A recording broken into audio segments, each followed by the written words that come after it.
اللہ اکبر اللہ اکبر اللہ انفسنا ومن سیئات اعمالنا من يهده الله فلا مضل له ومن يضلل فلا هادي له واشهد ان لا اله الا الله وحده لا شريك له واشهد ان محمدا عبده ورسوله اما بعد فان خير الحديث كتاب الله وخير الهدي هدي محمد صلى الله عليه وسلم وشر الامور محدثاتها وكل محدثة بدعة وكل بدعة ضلالة وكل ضلالة في النار رب اشرح لي صدري ويسر لي امري واحلل عقدة من لساني يفقهوا قولي رب اعوذ بك من همزات الشياطين واعوذ بك رب ان يحضرون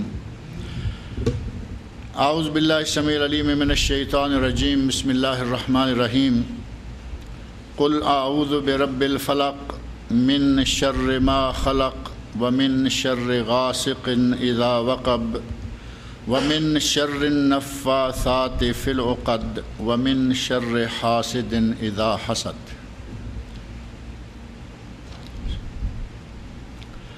قرآن کریم کی دو مقدس اور مبارک صورتیں جن کے مجموعے کو معوذتین کہا جاتا ہے، ان میں سے پہلی صورت سورۃ الناس، قل اعوذ برب الناس مالک الناس الہ الناس، اس کا ترجمہ اور تفسیر یا تشریح وہ ہم نے پڑھ لی ہے، اور آج انہی دو صورتوں میں سے قرآنی ترتیب کے لحاظ سے پہلی، لیکن ہماری جو ترتیب ہے ترجمہ اور تفسیر کی اس لحاظ سے دوسری صورت ہے سورۃ الفلق۔ اس صورت کے سورۃ الناس کے ساتھ مل کر جو فضائل، جو برکات، جو فوائد ہیں وہ چونکہ پہلے ذکر کیے جا چکے ہیں، لہٰذا انہیں بار بار ہر صورت کے ساتھ دہرانے کی ضرورت نہیں ہے، لہٰذا آج ہم اس کا ترجمہ اور اس کے الفاظ کی تشریح اور اس صورت کی جو مختصر انداز سے تفسیر ہے وہ آپ کے سامنے رکھتے ہیں۔ چنانچہ اللہ رب العزت نے اس صورت میں ہمیں جو سبق دیا ہے وہ نبی اکرم صلی اللہ علیہ وسلم کے حوالے سے ہمارے لیے اس طرح ہے کہ اپنے نبی سے مخاطب ہو کر اللہ رب العزت نے فرمایا ہے قل اعوذ برب الفلق، قل اعوذ برب الفلق، اے میرے نبی یہ کہہ دیجئے کہ میں صبح کے رب کی پناہ چاہتا ہوں، میں صبح کے رب کی پناہ مانگتا ہوں۔ یہاں ایک چھوٹا سا اشارہ پچھلے درس کی طرف کر دیں کہ تین چیزیں استعاذہ، مستعیذ بہی اور مستعیذ بہی اور مستعاذ منہ، یہ تین چیزیں پچھلی مرتبہ میں نے ذکر کی تھیں۔ ایک ہے پناہ طلب کرنا جو کہ عمل ہے، دوسرا ہے وہ ذات جس سے پناہ طلب کی جائے گی جو کہ اللہ تعالیٰ کی ہے، اور تیسری چیز ہے وہ چیز جس سے پناہ طلب کی جائے گی جیسے شیطان ہے یا دیگر اشیاء کا شر ہے۔ تو یہاں اللہ رب العزت نے نبی اکرم صلی اللہ علیہ وسلم سے مخاطب ہو کر فرمایا ہے قل اعوذ برب الفلق، اے میرے نبی کہہ دیجئے کہ میں پناہ مانگتا ہوں فلق، صبح کے رب کی، اجالے کے رب کی۔ فلق کا معنی جو لغتاً ہے معروف ہے اجالا یا صبح، اور رات کے اندھیروں کو پھاڑ کر چونکہ صبح سامنے آتی ہے، لغت میں فلق یفلق کا معنی جو ہے وہ ہوتا ہے پھاڑنا۔ قرآن کریم کے بعض دیگر مقامات پر یہی لفظ مختلف انداز سے اللہ رب العزت نے استعمال فرمایا ہے، جیسے سورۃ الانعام آیت 95 میں اللہ رب العزت نے فرمایا ہے ان اللہ فالق الحب والنوا، ان اللہ فالق الحب والنوا، بے شک اللہ دانے کو اور گٹھلی کو پھاڑنے والا ہے۔ اللہ دانے کو اور گٹھلی کو پھاڑنے والا ہے۔ یخرج الحی من المیت و مخرج المیت من الحی، دانے کو گٹھلی کو پھاڑ کر مردہ سے زندہ اور زندہ سے مردہ نکالنا اس کی صفت ہے۔ دانے کو اور گٹھلی کو پھاڑنا یہ تو ہمارے سامنے ہوتا ہے اور ہم دیکھتے آ رہے ہیں۔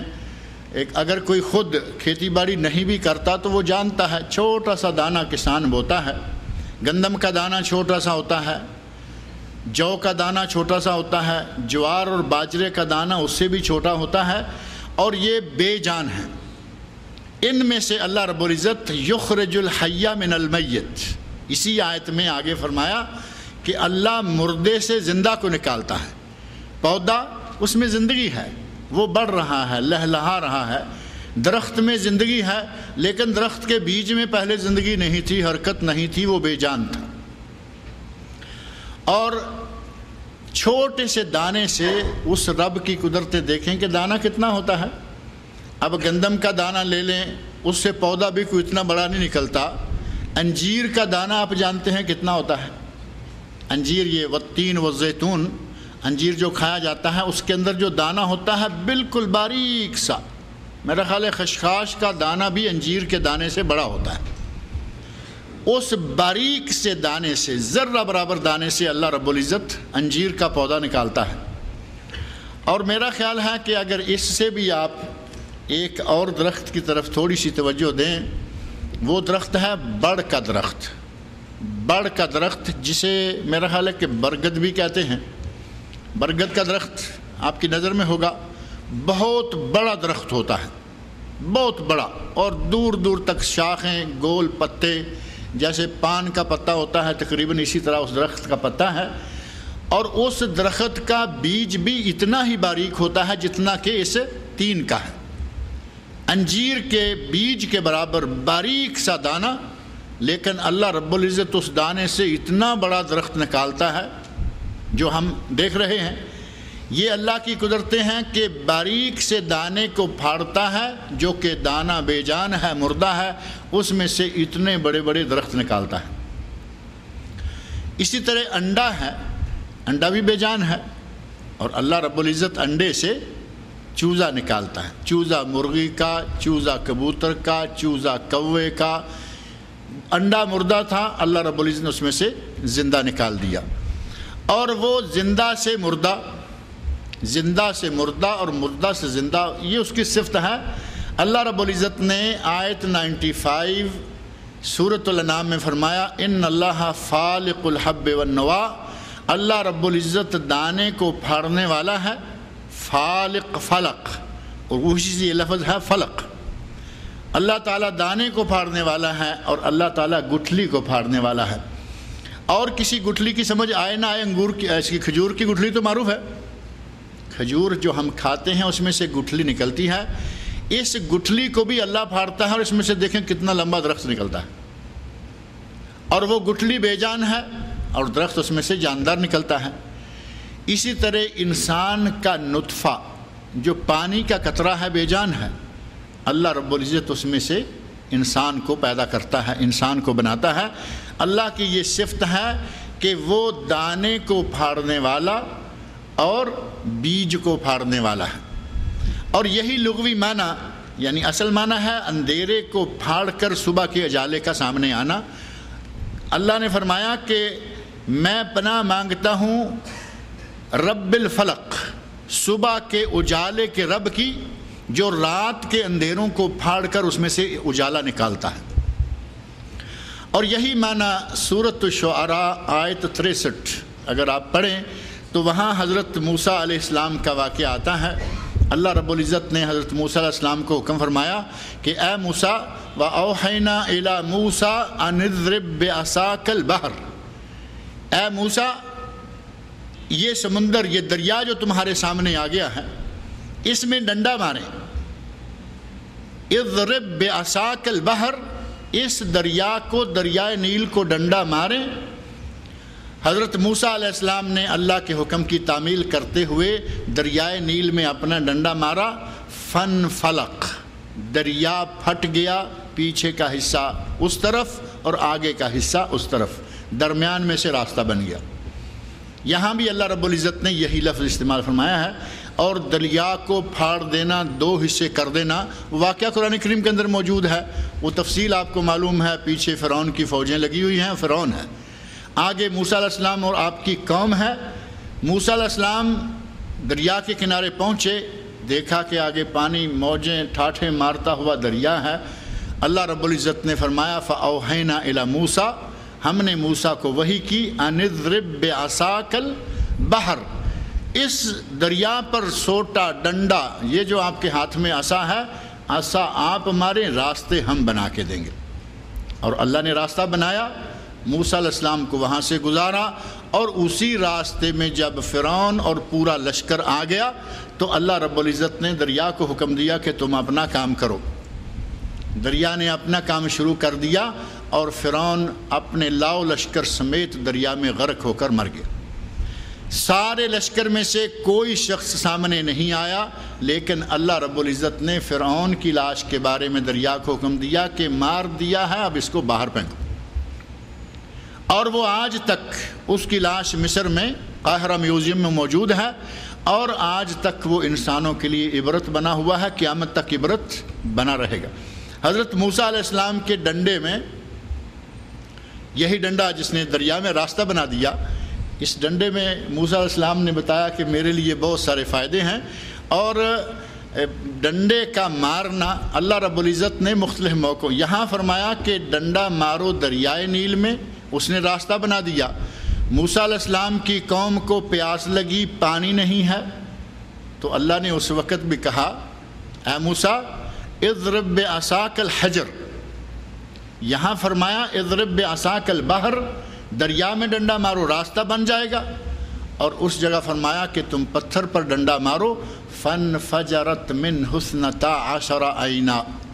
قرآن نے بتایا کہ موسیٰ علیہ السلام نے چٹان پر، پتھر پر ڈنڈا مارا، اس میں سے 12 چشمے اللہ نے جاری فرما دیے۔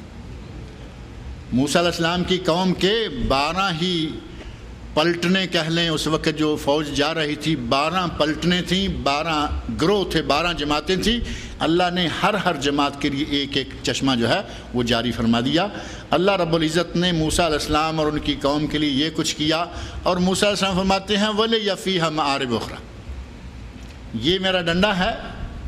قرآن کریم میں وہ واقعہ معروف ہے، اللہ نے فرمایا مَا بِيَمِينِكَ يَا موسیٰ، اے موسیٰ تیرے ہاتھ میں کیا ہے؟ تو کہتے ہیں ہِیَ عصایا، اے اللہ یہ میرا ڈنڈا ہے۔ أَتَوَكَّأُ عَلَيْهَا، اللہ کا سوال ختم ہو گیا، جواب پورا ہو گیا کہ یہ تمہارے دائیں ہاتھ میں کیا ہے۔ کافی تھا اتنا ہی کہ موسیٰ علیہ السلام کہہ دیتے کہ ڈنڈا ہے، عصایا۔ لیکن موسیٰ علیہ السلام نے اس جواب پر اکتفا نہیں کیا، بلکہ کہتے ہیں ہِیَ عصایا أَتَوَكَّأُ عَلَيْهِ وَأَحُشُّ أَتَوَكَّأُ عَلَيْهَا وَأَحُشُّ بِهَا عَلَى غَنَمِي، میں اس پر ٹیک لگا کر کھڑے ہوتا ہوں، اور اس ڈنڈے سے میں اپنی بکریوں کے لیے درختوں کے پتے جھاڑتا ہوں۔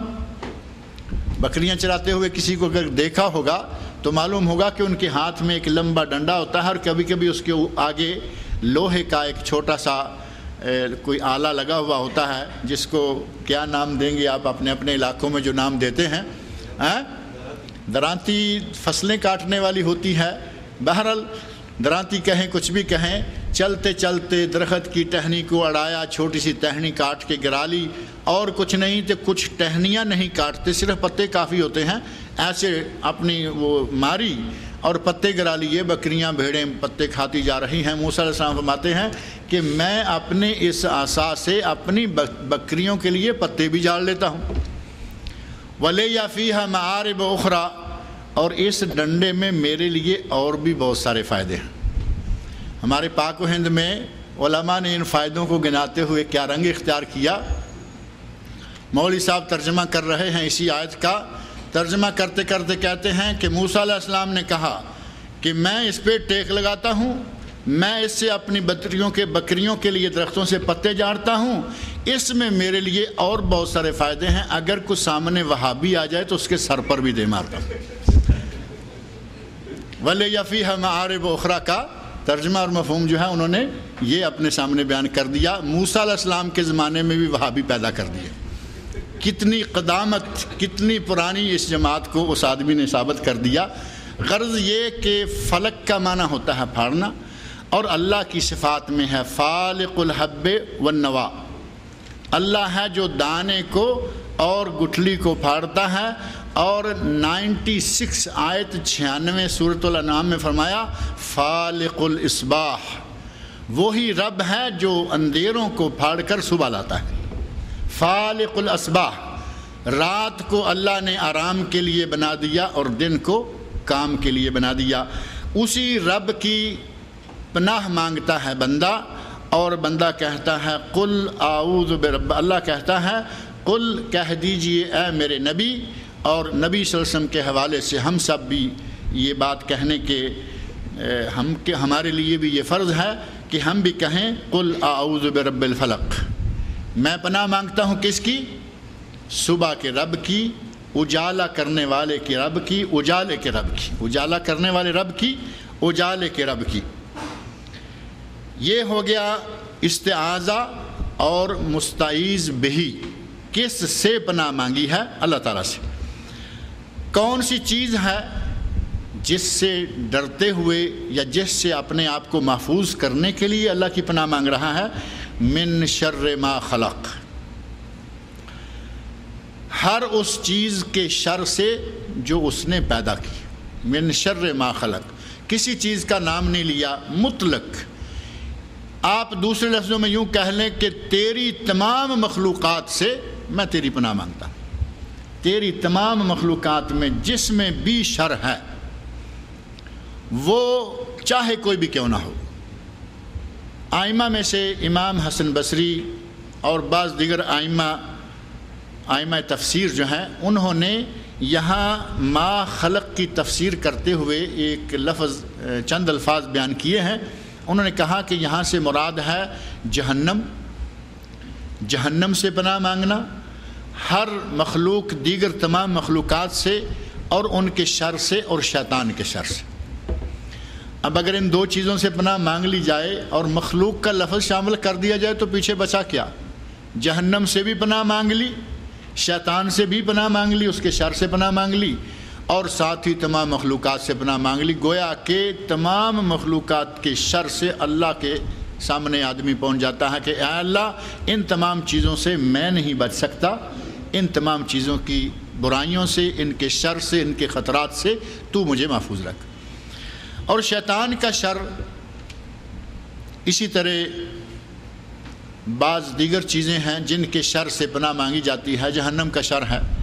نبی اکرم صلی اللہ علیہ وسلم، یہ تو جیسا کہ پہلے بارہا ذکر ہو رہا ہے کہ آپ سوتے ہوئے بھی سورتیں پڑھتے تھے، اٹھتے ہوئے بھی پڑھتے تھے، نمازوں کے بعد پڑھتے تھے، آپ موقع بموقع ان سورتوں کی تلاوت کیا کرتے تھے۔ اور ایک دعا جو نمازوں کے آخر میں عموماً آپ مانگا کرتے تھے، وہ دعا جو اتحیات بیٹھ کر اتحیات للہ ہے، اللہم صلی اللہ محمد درود شریف، اور اس کے بعد اللہم انی اعوذ بک من عذاب القبر و عذاب النار، اور بعض احادیث میں ہے عذاب جہنم۔ اے اللہ میں تیری پناہ مانگتا ہوں قبر کے عذاب سے، اے اللہ میں تیری پناہ مانگتا ہوں جہنم کے عذاب سے، اللہم انی اعوذ بک من فتنۃ المحیا والممات، اے اللہ میں موت و حیات کے فتنے سے بھی تیری پناہ مانگتا ہوں۔ اور چوتھی چیز اللہم انی اعوذ بک من شر فتنۃ المسیح الدجال، اے اللہ میں مسیح دجال کے فتنے سے بھی تیری پناہ مانگتا ہوں۔ نبی صلی اللہ علیہ وسلم ارشاد فرماتے ہیں کہ فتنے تو بہت سارے ہیں، لیکن ان تمام فتنوں میں سے سب سے زیادہ خطرناک، سب سے زیادہ خوفناک اور سب سے زیادہ گمراہ کن فتنہ جو ہے وہ کس کا ہے؟ مسیح دجال کا۔ دجال معروف ہے، مسیح کا معنی ہے جو مسیح بمعنی ممسوح، مسیح جس کی آنکھ جو ہے وہ اس طرح چٹیل ہے۔ ماسح یمسح کا معنی ہوتا ہے چھونا، اس کی ایک آنکھ ہے، دوسری آنکھ ایسے ہے جیسے کہ کسی نے اوپر سے ہاتھ پھیر کر برابر کر دی ہوئی۔ مسیح دجال ممسوح جس کی ایک آنکھ ہے، ہمارے عموماً کانا دجال کہتے ہیں اس کو۔ نبی اکرم صلی اللہ علیہ وسلم کانے دجال سے بھی اللہ کی بہت ہی پناہ مانگا کرتے تھے، کیونکہ اسے اللہ نے بہت بڑا فتنہ بنایا ہے۔ بہت سارے ایسے کام اللہ اس کو اتنی قدرتیں دے دے گا کہ وہ کیا سے کیا کچھ کیے چلے جا رہا ہے، آدمی بڑی آسانی سے اس کے سامنے بہک سکتا ہے۔ لہٰذا نبی اکرم صلی اللہ علیہ وسلم ان سے اس کے شر سے، اس کے فتنے سے بھی پناہ مانگا کرتے تھے۔ ان چار چیزوں کو بعض اہل علم نے لکھا ہے کہ ان چاروں چیزوں سے اللہ کی پناہ مانگنا ہر نماز میں واجب ہے، کیونکہ نبی صلی اللہ علیہ وسلم نے کبھی کوئی نماز ایسی نہیں چھوڑی جس میں آپ ان چار چیزوں سے اللہ کی پناہ نہ مانگتے ہوں۔ اور آپ کے علم میں ہے کہ بعض احادیث میں ایک جملہ اس کے بعد اور بھی آتا ہے۔ جو لوگ دعائیں یاد رکھتے ہیں، جن کو دعائیں یاد ہیں، ان کے علم میں ہوگا کہ اس کے آخر میں ہے اللہم انی اعوذ بک من الماثم والمغرم۔ اسی دعا کے آخر میں ہے اے اللہ میں تیری پناہ مانگتا ہوں گناہ سے اور قرضے سے۔ نبی اکرم صلی اللہ علیہ وسلم چونکہ یہ بہت زیادہ دعائیں کیا کرتے تھے، صحابی پوچھتے ہیں یا رسول اللہ آپ اتنی دعائیں، اتنی بار بار قرضے سے آپ اتنی دعا کیوں مانگتے ہیں، پناہ کیوں مانگتے ہیں؟ جب بھی آپ دعا کرتے ہیں تو اللہم انی اعوذ بک من المغرم والماثم، من الماثم والمغرم، اے اللہ مجھے گناہ سے اور قرضے سے اپنی پناہ میں رکھ۔ تو قرضے سے اتنی، گناہ تو ٹھیک ہے، قرضے سے اتنی پناہ مانگنے کا کیا معنی؟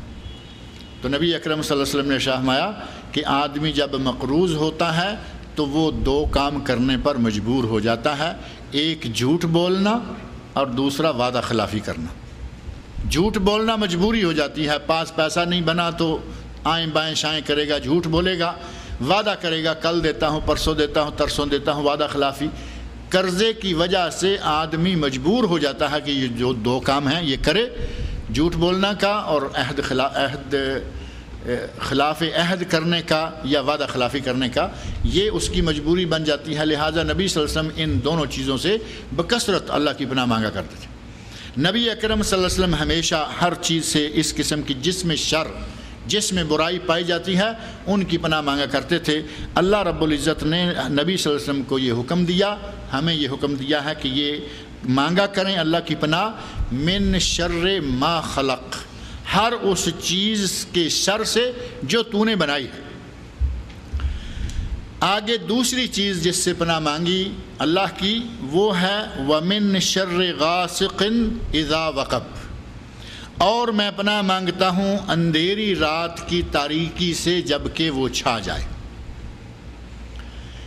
اس آیت کے ترجمہ میں غاسق اذا وقب، امام بخاری رحمۃ اللہ علیہ نے اپنی صحیح میں امام مجاہد کا ایک قول نقل کیا ہے جس میں انہوں نے اس کا معنی لکھا ہے جب سورج ڈوب جائے، جب سورج ڈوب جائے تو میں اس وقت سے اے اللہ تیری پناہ مانگتا ہوں۔ سورج ڈوب گیا تو اندھیرا ہو گیا۔ بعض دیگر ائمہ نے یہاں لکھا ہے کہ اس سے مراد ہے سورج بذات ہی، بعض نے کہا کہ اس سے مراد رات اور اندھیرا ہے۔ اور مسند امام احمد، سنن ترمذی اور سنن نسائی، حدیث کی 3 کتابوں میں ایک حدیث ام المومنین حضرت عائشہ صدیقہ رضی اللہ عنہا سے مروی ہے۔ اس حدیث سے اندازہ ہوتا ہے کہ نبی صلی اللہ علیہ وسلم نے رات کو جو چاند نظر آتا ہے اس کو غاسق اذا وقب کہا ہے کہ یہ چاند جب کہ یہ ڈوب جائے اس کی بھی میں اللہ پناہ مانگتا ہوں۔ جب یہ چاند ڈوب جائے یعنی اندھیرا آئے گا، بار بار وہی کہ رات کے اندھیرے سے اے اللہ میں تیری پناہ مانگتا ہوں۔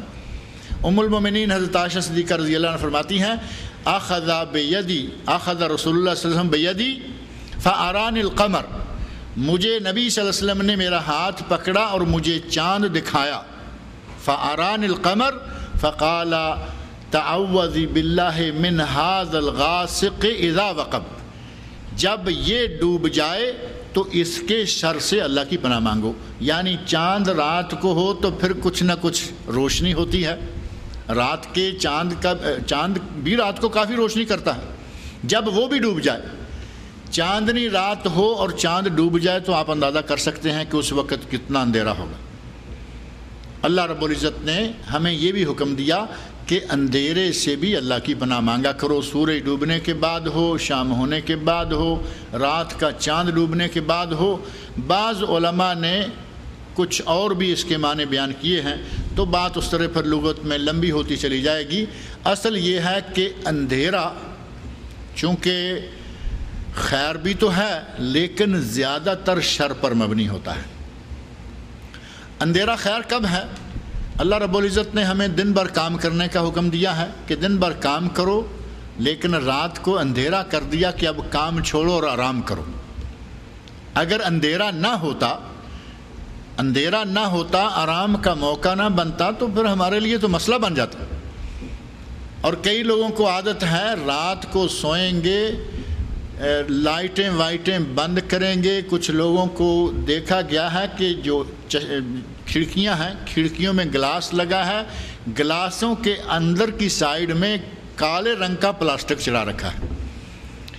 کبھی کبھی تو یقین مانے ایسا لگتا ہے کہ لوگوں کی طبیعت میں پتہ نہیں کیا ہے، اتنا اندھیرے کو کیوں پسند کرتے ہیں۔ آئینے پر، گلاس پر اندر کی جانب کالا پلاسٹک چڑھا رکھا ہے، اور کچھ لوگوں کو دیکھا گیا کہ سوتے ہوئے آنکھوں پر پٹیاں باندھ کے کالے رنگ کی سوتے۔ اتنا اندھیرے کے ساتھ پیار۔ اندھیرا ٹھیک ہے، رات اللہ نے بنائی، لیکن دیکھو رات کو ستاروں کے ساتھ بھی روشنی دی، رات کو چاند کے ساتھ بھی روشنی دی۔ سونے کے لیے اتنا کافی ہے۔ تھوڑی سی جو رات کو جو کیا کہتے ہیں سلیپنگ نائٹ ہوتی ہے، لائٹ ہوتی ہے چھوٹی سی، وہ رکھنی چاہیے۔ چھوٹا بچہ رات کو جاگ جائے، بیدار ہو جائے، اب اندھیرے میں آنکھیں کھولے، اسے کچھ نظر ہی نہیں آ رہا، نہ ماں نظر آئے، نہ باپ نظر آئے، نہ کوئی اور ادھر ادھر نظر آئے، تو بیچارہ ڈرے گا۔ اب بچپن سے اس بیچارے کو بھی اس قبر جیسے اندھیرے کی عادت ڈال دیں گے تو وہ بھی عادی تو ہو جائے گا، لیکن اتنا بھی آپ اپنے آپ کو اندھیروں کا عادی نہیں کرنا چاہیے۔ اندھیروں میں شر ہے، اندھیروں میں شر ہے۔ نبی صلی اللہ علیہ وسلم ارشاد فرماتے ہیں کہ جس وقت سورج غروب ہونے لگے، اپنے بچوں کو، ڈھور ڈنگروں کو روک لو، اپنے ڈھور ڈنگروں کو، جانوروں کو فوراً باندھ لو، اور اپنے بچوں کو گھر سے باہر نہ نکلنے دو۔ فرمایا اس وقت شیطان، اس وقت جن، اس وقت بھوت جو ہیں وہ پھیل جاتے ہیں، منتشر ہو جاتے ہیں۔ دن بھر روشنی تھی، سورج نے اس دنیا کو منور کیا ہوا تھا، اور جن بھوت وغیرہ جو ہیں وہ کچھ ڈھکے چھپے تھے۔ جیسے ہی اندھیرا ہوتا ہے وہ منتشر ہو جاتے ہیں، ادھر ادھر پھیلتے ہیں، شر پھیلاتے ہیں، بچوں کو پریشان کریں گے، جانوروں کو پریشان کریں گے، اور کئی پریشانیاں پیدا کریں گے۔ نبی صلی اللہ علیہ وسلم نے فرمایا کہ مغرب کے فوراً بعد 1-8 گھنٹہ کے لیے اپنے بچوں کی شاہ کے قریب تک اپنے بچوں کو گھر سے باہر نہ جانے دیا کیجیے۔ اور اس جن بھوت کے علاوہ کچھ کیڑے مکوڑے ایسے ہیں کہ دن کو وہ اپنی بلوں میں چھپے ہوئے ہیں۔ سانپ ہے، وہ آپ کو دن کو بہت کم ایسا باہر گھومتا ہوا، جنگلات کی بات الگ ہے، وہ تو رات ہی رات ہوتی ہے، کوئی انسان نہیں ہوتا۔ جہاں انسان بستے ہیں، جہاں انسان رہتے ہیں، وہاں آپ کو دن کو سانپ سڑکوں میں، کہتے ہیں کہ سانپ کی موت آئی ہوئی ہو تو وہ کہاں جاتا ہے؟ کہتے ہیں کہ سانپ کی موت آئی ہوئی ہو تو وہ سڑک پہ آ جاتا ہے، یعنی دن کو سامنے آ گیا۔ اسی طرح کہتے ہیں کتے کی موت آئے تو وہ شہر کا منہ کر لیتا ہے۔ جو پاگل کتا ہے وہ شہر کو آئے گا تو اس کو مار دیں گے۔ سانپ جب سڑک پہ آئے گا، گاڑی کے نیچے آئے گا، کوئی ڈنڈا مارے گا، کوئی کچھ مارے گا، اس کا کام تمام کرے گا۔ رات کے وقت یہ خاص طور پر جہاں بھی ہوتے ہیں اپنی بلوں سے باہر نکل آتے ہیں۔ نبی صلی اللہ علیہ وسلم فرماتے ہیں کہ اپنے بچوں کو سنبھال کے رکھو، اس میں شر بہت زیادہ شام کے وقت پھیل جاتا ہے۔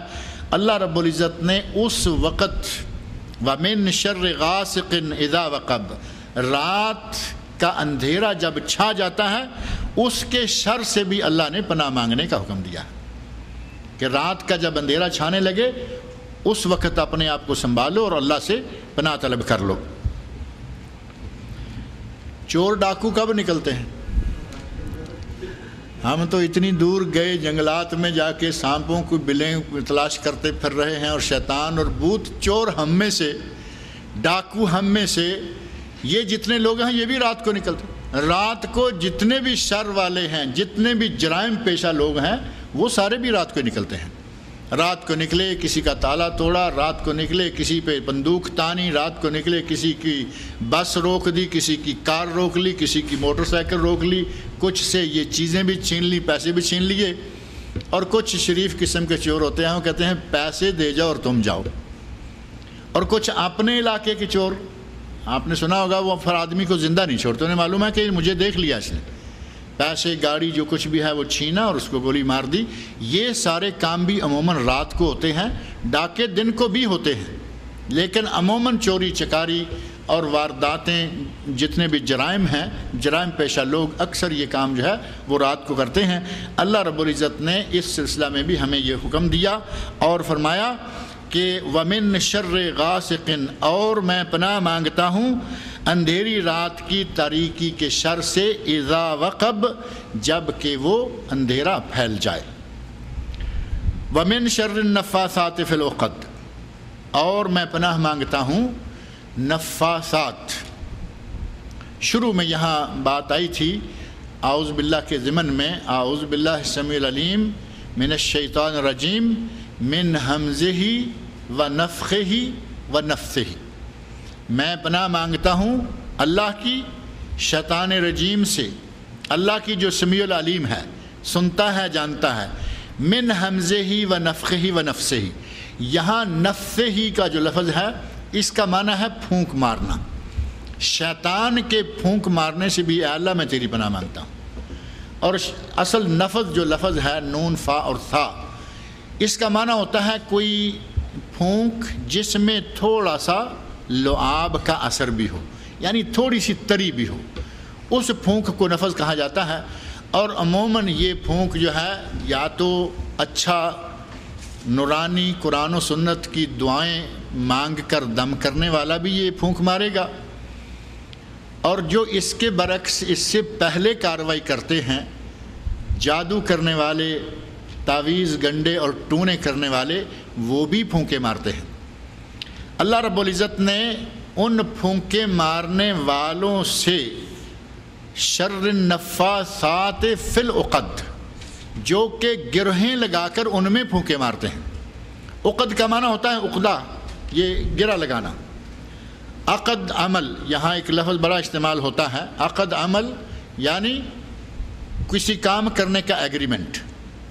عقد ایجار ہے، عقد ایجار لفظ میرا خیال ہے گھروں میں سب کو لینا ہی پڑتا ہے، ٹیننسی کانٹریکٹ۔ عقد ایجار کرائے کا عقد کرتے ہیں مالک سے کہ اتنا کرایہ دیا کریں۔ عقد کا معنی کسی کے ساتھ کوئی معاملہ طے کرنا، گرہ لگانا۔ اب جن، جادو، تعویذ اور گنڈے، یہ جو سارے کے سارے شیطانی افعال کرتے ہیں، کسی کو جادو کر دیا، کسی پہ جن چھوڑ دیا، کسی کو کوئی تعویذ گنڈا کر دیا، وہ جس وقت جادو کرتے ہیں تو اس وقت دھاگے کو، بال کو یا کسی نہ کسی چیز کو، عورت کا سر کا بال کسی طریقے سے منگوا لیا یا کوئی دھاگا لے لیا۔ نبی اکرم صلی اللہ علیہ وسلم کو جو جادو کیا گیا تھا، ذکر پہلے تفصیل سے ہو چکا ہے، اس میں بھی دھاگے میں گرہیں لگائی گئیں، 11 گرہیں تھیں، اور ان 11 گرہوں کو کاٹنے کے لیے، کھولنے کے لیے اللہ نے یہ 11 آیتیں نازل فرما دی، جو معوذتین کی ہی آیتیں ہیں۔ تو وہ بھی گرہ دیتے ہیں، اس میں پھونکے مارتے ہیں۔ اللہ رب العزت نے حکم دیا کہ گرہوں میں پھونکے مارنے والوں کے شر سے بھی اے اللہ میں تیری پناہ مانگتا ہوں۔ من شر ومن شر النفاثات فی العقد۔ اور یہاں نفاثات یہ مؤنث کا صیغہ ہے، نفاثات مؤنث کا صیغہ ہے، یعنی عورتوں کے لیے استعمال ہوتا ہے۔ تو بعض لوگوں نے کہا کہ یہ صورت چونکہ اتری تھی جس تناظر میں، اس کا جو اصل بیک گراؤنڈ ہے، اس کے نازل ہونے کا سبب ہے، وہاں عورتیں شامل ہیں۔ لبید بن عاصم یہودی جس نے نبی صلی اللہ علیہ وسلم کو جادو کیا تھا، اس کے ساتھ تاریخی روایات میں یہ بات ملتی ہے کہ اس کی بیٹیاں بھی شامل تھیں۔ اب لبید ایک ہے اور بیٹیاں کئی ہیں، ان سب نے مل کر نبی صلی اللہ علیہ وسلم کو جادو کیا تھا۔ تو اس تناظر میں، اس بیک گراؤنڈ کے حساب سے یہاں لفظ نفاثات مؤنث کا جمع کا صیغہ استعمال کیا گیا کہ اے اللہ میں گرہوں میں پھونکے مارنے والی عورتوں کے شر سے تیری پناہ مانگتا۔ لیکن اس سے جو صحیح تر بات ہے جو اصل ہے وہ یہ ہے کہ یہاں نفاسات مؤنث کا صیغہ ہے، اور اس صیغہ مؤنث کا یہ جو صفت ہے اس کا موصوف غائب ہے، اور وہ کیا ہے؟ النفوس۔ نفوس یعنی انسان، نفس جو ہے، نفس کی جمع ہے نفوس۔ اے اللہ میں ان انسانوں کے شر سے تیری پناہ مانگتا ہوں جو گروہ میں پھونکے مارتے۔ نفس مؤنث ہے، عربی کا ایک قاعدہ ہے، نفس میں بظاہر مؤنث والی نشانی کوئی نہیں ہے، جیسے عربی میں گول تا جو ہے وہ مؤنث کی نشانی ہوتی ہے، شجرتن جمیلتن قبیحتن، جہاں بھی تا آئے گی اس کو مؤنث کہا جاتا ہے۔ لیکن نارن، شمسن، دارن، نفسن، یہ عربی کے کچھ کلمات ایسے ہیں کہ جن کو عربوں نے مؤنث شمار کیا لیکن نشانی کوئی نہیں۔ نار، یا نارو کونی، مؤنث کا صیغہ، اللہ نے بھی وہی صیغہ استعمال فرمایا، اے آگ ہو جا، یا نارو کونی بردن و سلامن علی ابراہیم۔ مؤنث کا صیغہ نار کے لیے، آگ بھی مؤنث ہے، دار بھی مؤنث ہے، اسی طرح نار بھی مؤنث ہے، ریح بھی مؤنث ہے، یہ جو ہوا ہے، اسی طرح نفس بھی مؤنث ہے، اور نفس کی جمع ہے نفوس۔ اللہ رب العزت نے فرمایا کہ وہ نفوس مریضہ جو کسی کے لیے خیر نہیں چاہتا، جو کسی کے لیے ہر وقت شر ہی کے پیچھے لگا رہتا ہے، وہ بیمار ہے، وہ نفوس مریضہ ہے۔ اللہ نے فرمایا کہ ان نفوس مریضہ کے شر سے بھی پناہ مانگا کرو، اور یہ کہا کرو کہ اے اللہ میں ان نفوس مریضہ کے شر سے بھی تیری پناہ مانگتا ہوں، جو کہ تعویذ، گنڈے، جادو ٹونے کر کر کے لوگوں کو پریشان کرتے رہتے ہیں۔ اور کچھ لوگ، میں نے یہاں پہلے ذکر کیا تھا، کچھ لوگوں کو عادت ہے کہ کچھ سنورتا نہیں، انہیں کچھ ملتا نہیں، دوسروں کو پریشان دیکھ کر بڑا خوش ہوتے ہیں۔ کسی کے گھر میں ناچاکی پیدا ہو جائے، میاں بیوی آپس میں جھگڑنے لگیں، وہ بڑے خوش۔ میاں بیوی جھگڑیں گے، تمہارا کیا بنے؟ تمہیں کچھ ملنے والا نہیں۔ ان کو صرف میاں بیوی کی لڑائی کی آواز کبھی کبھی آتی رہے تو ان کو بڑا مزہ آتا ہے۔ اسی طرح کسی کا گھر اجڑ جائے، کسی کا کاروبار خراب ہو جائے، ڈاؤن ہو جائے، لوگوں کو دوسروں کو پریشانی میں دیکھ کر خوش ہوتے رہتے ہیں۔ یہ سارے نفوس مریضہ ہیں، یہ سارے شر سے بھرے ہوئے لوگ ہیں۔ ان تمام لوگوں سے، ان تمام اقسام کے لوگوں سے اللہ نے پناہ مانگنے کا ہمیں حکم دیا ہے، اور فرمایا وَمِن شَرِّ النَّفَّاثَاتِ فِي الْعُقَدِ، اور گرہیں، گانٹھیں لگا کر ان میں پھونکے مارنے والے تمام نفسوں، تمام انسانوں، وہ مرد ہوں وہ عورتیں ہوں، اے اللہ میں ان سب سے تیری پناہ مانگتا ہوں۔ وَمِن شَرِّ حَاسِدٍ إِذَا حَسَدَ، اور حسد کرنے والے کے شر سے، حسد کرنے والے کی برائی سے بھی میں اے اللہ تیری پناہ مانگتا ہوں۔ اذا حسد، جب وہ حسد کرے، جب وہ حسد کرے تو میں اس کے شر سے بھی تیری پناہ مانگتا ہوں۔ اور حسد دنیا میں اس وقت بڑے زور سے پھیلا ہوا ہے۔ یہ جو کسی کو روٹی کھاتے ہوئے نہیں دیکھ سکتے، اچھا کھاتے نہیں دیکھ سکتے، اچھا پہنتے نہیں دیکھ سکتے، اچھا کام کرتے نہیں دیکھ سکتے، اگر کوئی بھوکا مر رہا ہے تو نوالا دے نہیں سکتے، کوئی پیٹ بھر کے کھا رہا ہے تو اسے دیکھ نہیں سکتے۔ آج کے دور میں نفس نفسی کا، خود پرستی کا، نفس پرستی کا ایسا سلسلہ چل نکلا ہے کہ حسد بے شمار ہو گیا۔ کوئی کھاتا ہے، ہمیں بھاتا نہیں، کوئی اچھا کام کر رہا ہے، اچھی گاڑی لے لیتا ہے، اچھا مکان بنا لیا، ہمارے چاروں طرف سے او ہو یہ کیا ہو گیا، یہ دیکھو سعودی عرب سے پیسہ کما کے لایا، یہ کر دیا، وہ کر دیا۔ وہ ایسا اوہو کریں گے کہ سامنے والے کو لے ڈوبیں گے۔ اب ہم سمجھ سکتے ہیں، سوچ سکتے ہیں کہ کسی کے ایسا کرنے سے کیوں ہوگا۔ نبی اکرم صلی اللہ علیہ وسلم کے ارشادات کو سامنے رکھیں، یہ تو چھوٹی سی بات ہے کہ کسی کی چلتے چلتے گاڑی خراب ہو جائے، کسی کے مکان میں دراڑ پڑ جائے، نظر تو کہتے ہیں کہ پتھر کو پھاڑ دیتی ہے، نظر پتھر کو پھاڑ دیتی ہے۔ اور نبی اکرم صلی اللہ علیہ وسلم کا ارشاد ہے العین حق۔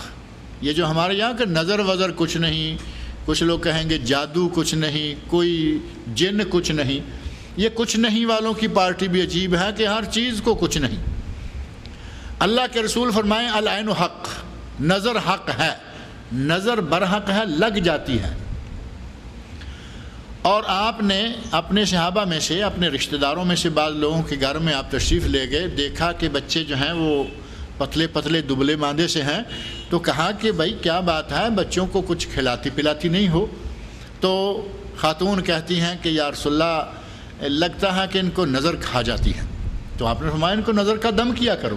آپ نے یہ نہیں فرمایا کہ نظر کوئی چیز نہیں ہوتی، فرمایا ان کو بچوں کو نظر کا دم کیا کرو۔ اور دم کرنا نبی اکرم صلی اللہ علیہ وسلم سے ثابت ہے، نظر کا دم خاص طور پر۔ اور اپنے نواسوں کو، پچھلی مرتبہ میں نے یہ اشارہ دیا تھا کہ اپنے نواسوں کو حضرت حسن اور حضرت حسین رضی اللہ عنہما، ان کو نبی صلی اللہ علیہ وسلم دم کیا کرتے تھے۔ وہ دم کیا ہے وہ بھی میں ذکر کرتا ہوں، لیکن نظر کام کیا کرتی ہے؟ پتھر کو پھاڑ دینا تو مشہور جملہ ہے کہ نظر پتھر کو پھاڑ دیتی ہے۔ نبی صلی اللہ علیہ وسلم کی احادیث میں ایک حدیث آتی ہے، آپ ارشاد فرماتے ہیں، صحیح الجامع الصغیر میں صحیح سند سے ثابت حدیث ہے، آپ کا ارشاد ہے کہ میری امت کی اکثر موتیں نظر کی وجہ سے واقع ہوتی، میری امت کی اکثر موتیں، ان کا سبب یہ وہ جو ہم سمجھتے ہیں نا، ابھی اچھا بھلا تھا، کھانا کھا کے چارپائی پہ پڑا تو فوت ہو گیا ہے۔ کوئی کہے گا کہ میں نے ابھی نماز پڑھتے ہوئے دیکھا مسجد میں ملا ہے، ادھر سے رونے کی آواز آ رہی، مر گیا ہے۔ کوئی کچھ کہہ رہا ہے، کوئی کچھ کہہ رہا ہے۔ نبی اکرم صلی اللہ علیہ وسلم فرمایا کہ میری امت کی اکثر موتوں کا سبب جو ہے وہ نظر ہے۔ اکثر سے آپ سمجھ سکتے ہیں 50% سے زیادہ جو لوگ مرتے ہیں وہ کسی عام بیماری کے نتیجہ میں نہیں مرتے، ان کو نظر کھا جاتی ہے، نظر لگ جاتی ہے۔ نظر لگی، اس کے نتیجہ میں کوئی گر گیا، کسی کا ایکسیڈنٹ ہو گیا، کسی کو یہ ہو گیا، کسی کو وہ ہو گیا، اصل بیس میں نظر ہے، اور سامنے حادثہ کوئی اور آ گیا اور آدمی فوت ہو گیا۔ صحابہ کرام، بڑا مقدس زمانہ، آج تو حسد سے دنیا بھر گئی، وہ زمانہ بڑا پاکیزہ تھا، بڑا مقدس زمانہ تھا، لیکن یہ چیز وہاں بھی تھی۔ کوئی آدمی، کسی کے آدمی کے دل میں ایسا ہوتا تھا، اور کوئی آدمی اپنی فطرت کے ہاتھوں مجبور تھا۔ ایک آدمی صحابی غسل کرنے لگے۔ اب غسل کرنے کے لیے کچھ لوگ بھی پاس ہیں، تو چونکہ چادر باندھی ہوئی ہے مثال کے طور پر، یا آج کے دور میں ہاف جو ہے وہ پہنا ہوا ہے، تو کسی جگہ جیسے سمندر پہ چلے گئے چند دوست مل کر، ہاف پہنے ہوئے ہیں، ٹھیک ہے غسل کر لیا۔ مردوں میں ہیں، صحابی نے کپڑے اتارے، غسل کرنے لگے، اور چادر ہاف جو بھی اس وقت میسر تھا، وہ ظاہر ہے کہ تھا۔ صحابہ میں یہ بات تو تھی نہیں نا کہ عہد جاہلیت والا عمل دہرائیں اور ننگے نہائیں، وہ تو بات تھی نہیں۔ لوگ چونکہ دیکھنے والے موجود ہیں، صحابی میں دیکھنے والے کا ذکر موجود ہے۔ اس واقعہ میں کم از کم 2 آدمی، ایک اس صحابی کا بیٹا ہے اور ایک آدمی اور ہے، اس کے علاوہ بھی لوگ ممکن ہیں۔ صحابی نے جس وقت کپڑے اتارے تو ایک آدمی نے ایک جملہ کہا، ظاہر ہے کہ وہ بھی صحابی ہے۔ وہ کہتا ہے کہ میں نے آج تک اتنا خوبصورت جسم کسی کا نہیں دیکھا۔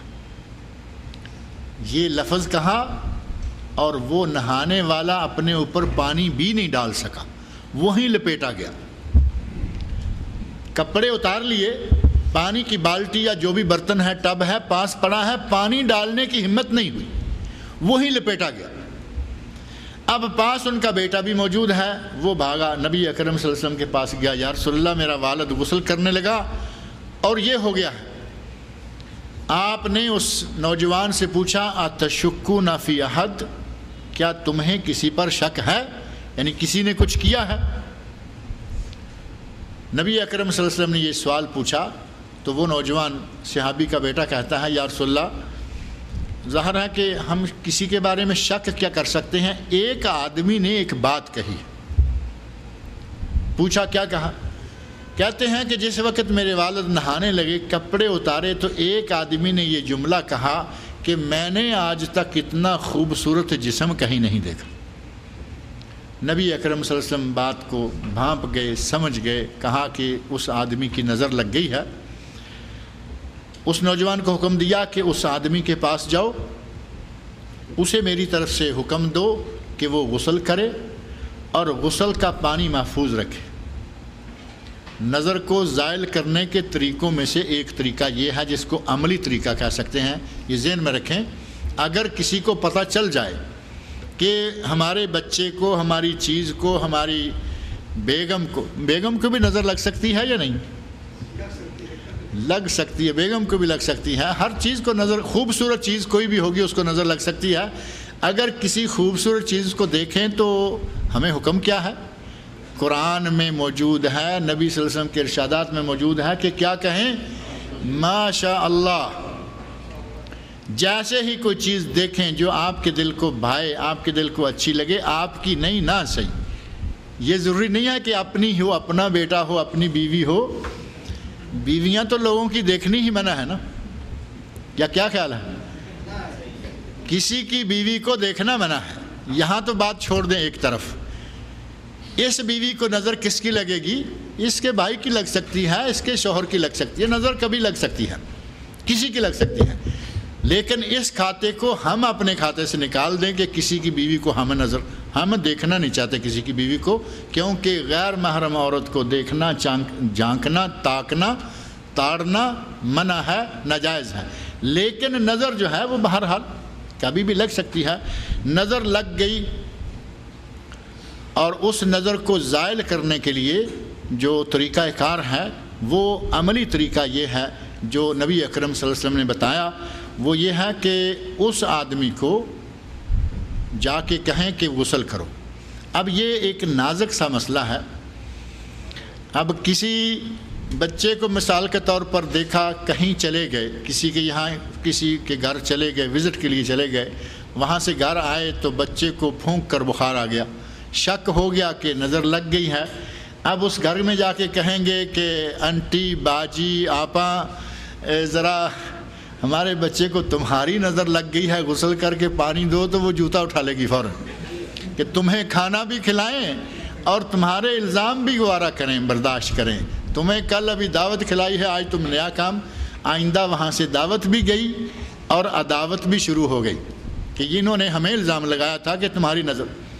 یہ مسئلہ ایسا نازک ہے کہ اچھے طریقے سے، اچھے انداز سے، کہ سامنے والے کو کچھ محسوس نہ ہو، تو کچھ ایسا، اگر کوئی غسل کا مسئلہ لمبا لگتا ہے تو صرف اسے، علامہ ابن باز رحمۃ اللہ علیہ نے اپنی کتاب میں لکھا ہے، اسے کہیں کہ وضو کر دے، وضو کر کے اپنا جھوٹا پانی جو ہے وہ ہمیں دے دو۔ اب جھوٹا پانی کیا کرو گے؟ سامنے والے کو خطرہ ہو جائے گا یہ کہیں ہمیں تو جادو نہ کر دے۔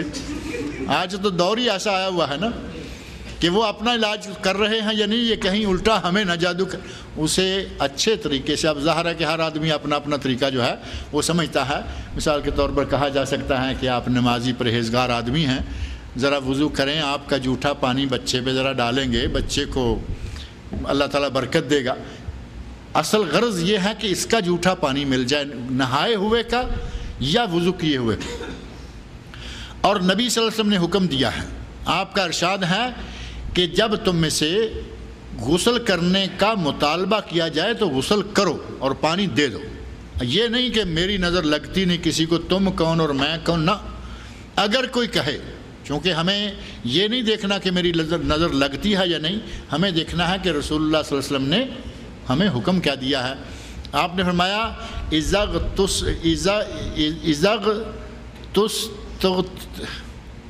لفظ میرے زبان پہ نہیں چل رہا، معنی یہ ہے کہ جب تم سے غسل کا مطالبہ کیا جائے تو غسل کر لو، غسل کرو اور پانی دے دو۔ نبی صلی اللہ علیہ وسلم نے اس نوجوان کو حکم دیا کہ جاؤ اور جا کے اس آدمی سے کہو غسل کرے اور تمہیں پانی دے دے۔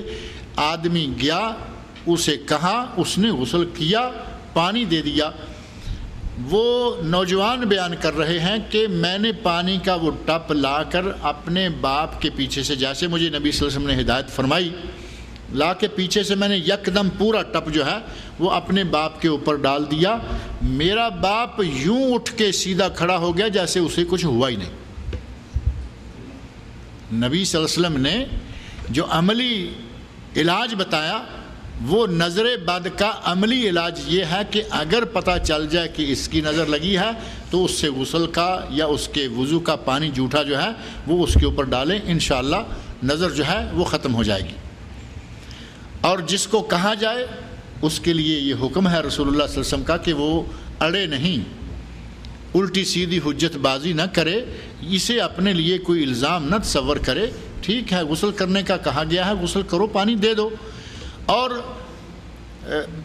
اسی طرح جو دم بتائے ہیں نبی صلی اللہ علیہ وسلم نے، وہ دم تو ظاہر ہے کہ اس میں کسی دوسرے کا کوئی رکاوٹ نہیں۔ مسئلہ اصل صرف یہ ہے غسل کا اور وضو کا کہ جس کے بارے میں خدشہ ہو۔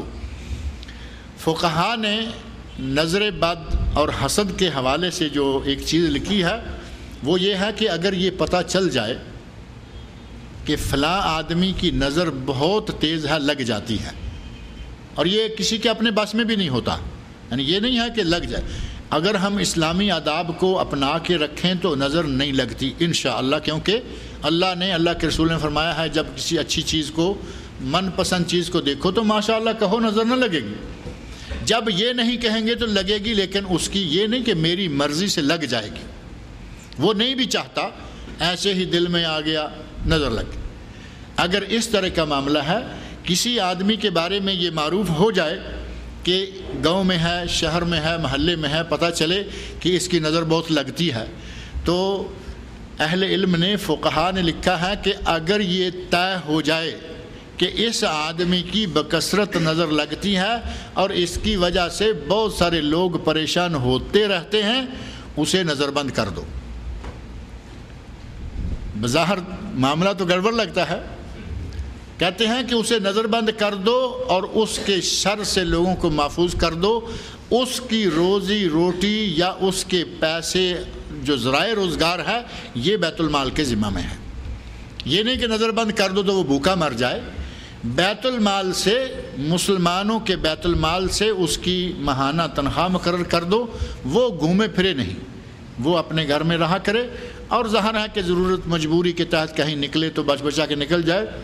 باقاعدہ فقہا نے اس کے لیے یہ حکم جو ہے وہ کتب فقہ میں ذکر کیا ہے کہ اس کو محبوس نظر بند کر دیں، اپنے گھر میں رہا کرے، تو گویا نظر لگ جاتی ہے۔ نبی صلی اللہ علیہ وسلم کے زمانہ سے یہ سلسلہ چلتا آ رہا ہے اور آ رہا ہے، آج تک موجود ہے۔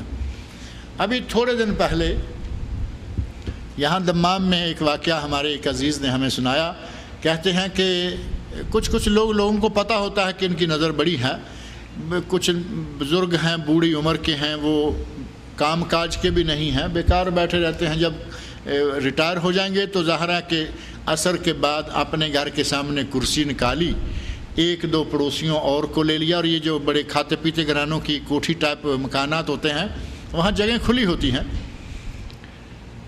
3-4 بوڑھے بزرگ کہتے ہوئے اچھا نہیں لگتا، کیونکہ ہمارے یہاں بزرگی کا تصور کوئی اور ہے، ہمارے یہاں تو بزرگ کہیں تو وہاں فوراً سلام اور دوسری باتیں، وہ بوڑھے تھے۔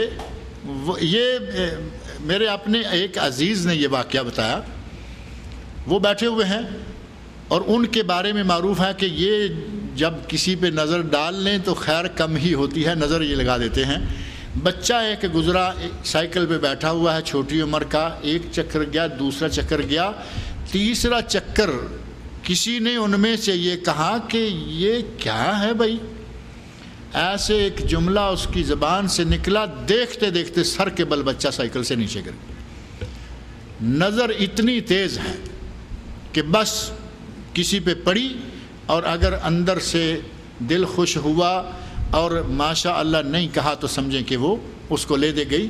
یہ حسد کے نتیجہ میں بھی ہوتی ہے اور اسلامی آداب کو ترک کرنے کے نتیجہ میں بھی ہوتی ہے۔ اللہ رب العزت نے ہمیں یہ سبق دیا ہے کہ یہ دعا مانگا کریں کہ اے اللہ، حسد کرنے والا جب حسد کرے تو اس کے شر سے مجھے محفوظ رکھنا۔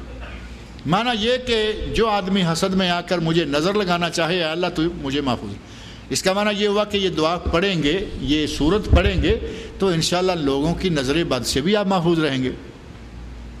اور اگر یہ سورت ہی نہ پڑھیں، قرآن ہی نہ کھولیں، مسجد کا منہ ہی نہ دیکھیں، مسجد میں قدم ہی نہ رکھیں، اور پھر شکایت کریں کہ جی بچے کو نظر لگی رہتی ہے، بیگم کو نظر لگی رہتی ہے، کام میں ڈاؤن رہتا ہے، یہ میں وہ ہوتا ہے، وہی سارے کام تو آپ نے تو خود راستے کھول رکھے ہیں۔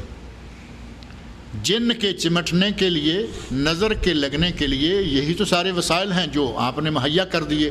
نماز میں نہ پڑھوں، وضو میں نہ کروں، طہارت میں نہ رکھوں، قرآن میں نہ کھولوں، مسجد میں نہ جاؤں، تو نظر نہ لگے گی اور کیا ہوگا، جن نہ چمٹے گا اور کیا ہوگا، جادو کسی کا نہ چلے گا تو اور کیا ہوگا۔ یہ صورتیں پڑھتے رہنے کے نتیجہ میں اللہ رب العزت حاسدین کے حسد سے محفوظ رکھتا ہے، نظر سے محفوظ رکھتا ہے۔ اور حسد کرنا، حسد ہے کیا؟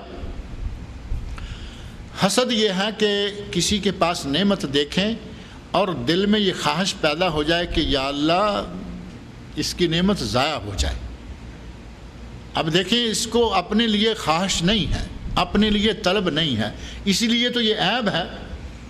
اگر رشق ہو، اردو میں رشق کا لفظ ہے حسد کے مقابلے میں، رشق ہوتا ہے کہ کسی کو دیکھ کر خوشی ہو اور آدمی کے دل میں یہ خیال پیدا ہو کہ یا اللہ اسے دیا ہے مجھے بھی دے، یہ جائز ہے، اس میں کوئی ممانعت والی بات نہیں۔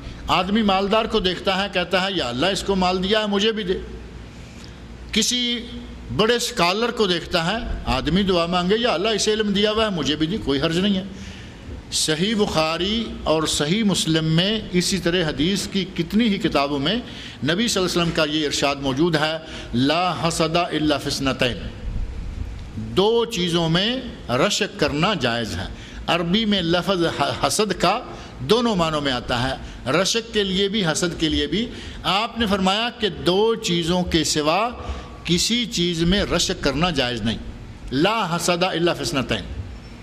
ان دو چیزوں میں سے پہلی کون سی ہے؟ رجل آتاہ اللہ القرآن، ایک وہ آدمی جسے اللہ نے قرآن سے نواز رکھا ہے اور وہ اس قرآن کو دن کو پڑھتا ہے، رات کو پڑھتا ہے، انا اللیل و انا النہار، دن کو پڑھتا ہے تلاوت کرتا ہے، رات کو پڑھتا ہے تلاوت کرتا ہے۔ اگر پڑوسی اس کے قرآن کی آواز سنتا ہے، کوئی بھی آدمی قرآن کی آواز سنتا ہے، اس کے دل میں یہ آئے کہ یا اللہ جس طرح اسے قرآن دیا ہے مجھے بھی دے تاکہ میں بھی اسے پڑھوں، کوئی حرج نہیں ہے، کہیے۔ دوسری روایت میں آتا ہے رجل آتاہ اللہ الحکمہ، آتاہ اللہ الحکمہ، وہ آدمی جسے اللہ نے علم دیا ہے، حکمت دیا ہے، حکمت و دانائی اور علم و دانش اللہ نے عطا کی ہے، یقضی بہا و یعلمہا، وہ علم، اس علم اور حکمت و دانائی کے ذریعے فیصلے بھی کرتا ہے اور وہ حکمت، وہ علم، وہ دانائی، وہ دانش لوگوں کو بھی سکھلاتا ہے۔ اگر اس کے بارے میں بھی کوئی اپنے دل میں لاتا ہے، دعا مانگتا ہے کہ یا اللہ اسے دیا ہوا ہے مجھے بھی دی، اللہ رسول فرماتے ہیں کوئی منع نہیں۔ ان دو چیزوں میں ایک یہ جس کو علم ملا ہے یا حکمت ملی ہے، قرآن ملا ہے، اور دوسری چیز کیا ہے؟ رجل آتاہ اللہ المال، آتاہ اللہ مالا، حدیث میں الفاظ ہیں رجل آتاہ اللہ مالا، اللہ نے کسی آدمی کو اگر مال و دولت سے نواز رکھا ہے، فَسَلَّتَهُ عَلَى حَلَكَتِهِ، اور اس آدمی کو وہ دل دے رکھا ہے کہ جو اس کو اللہ کی راہ میں خرچ بھی کرتا ہے، وَأَنفَقَهُ فِي سَبِيلِ اللَّهِ، اسے اللہ کی راہ میں خرچ کرتا ہے۔ اس آدمی کے ساتھ رشک کرنا بھی جائز ہے کہ یا اللہ اسے جیسے تو نے مال دیا ہے ایسے ہی مجھے بھی مال دے، اور جس طرح یہ تیری راہ میں خرچ کرتا ہے میں بھی خرچ کروں، یہ رشک کرنا بھی جائز ہے۔ اور اللہ سے اگر مال کی دعا مانگیں تو ساتھ ہی، اگر حضرت عثمان رضی اللہ عنہ غنی مشہور ہے نا، ہمارے علماء کرام میں سے بعض علماء کہتے ہیں کہ اگر آپ کو دولت عثمان چاہیے تو ساتھ دل عثمان بھی مانگ لیا کریں، تاکہ کہیں دل قارون آ گیا، قارون کے پاس بھی دولت تھی، عثمان رضی اللہ عنہ کے پاس بھی دولت تھی، قارون کا دل میلا تھا، دل کالا تھا، آج اپنی دولت کے نیچے وہ زمین میں دنسایا جا رہا ہے۔ عثمان نے اسی دولت کی بدولت اللہ سے جنتوں کے سودے کر لیے۔ اگر دل عثمان، اگر دولت عثمان مانگے تو دل عثمان بھی ساتھ ہی مانگ لیا کریں۔ اگر رشک جائز ہے تو ان دو چیزوں میں، اس کے علاوہ کسی چیز میں جائز نہیں ہے۔ ایک حدیث جس کی سند پر کلام کیا گیا ہے وہ سنن ابو داود میں ہے، اور اسی کی مؤید ایک حدیث سنن ابن ماجہ میں بھی ہے۔ اس حدیث سے پتہ چلتا ہے کہ حسد جو ہے وہ ایسی بیماری ہے کہ وہ نیکیوں کو کھا جاتی ہے۔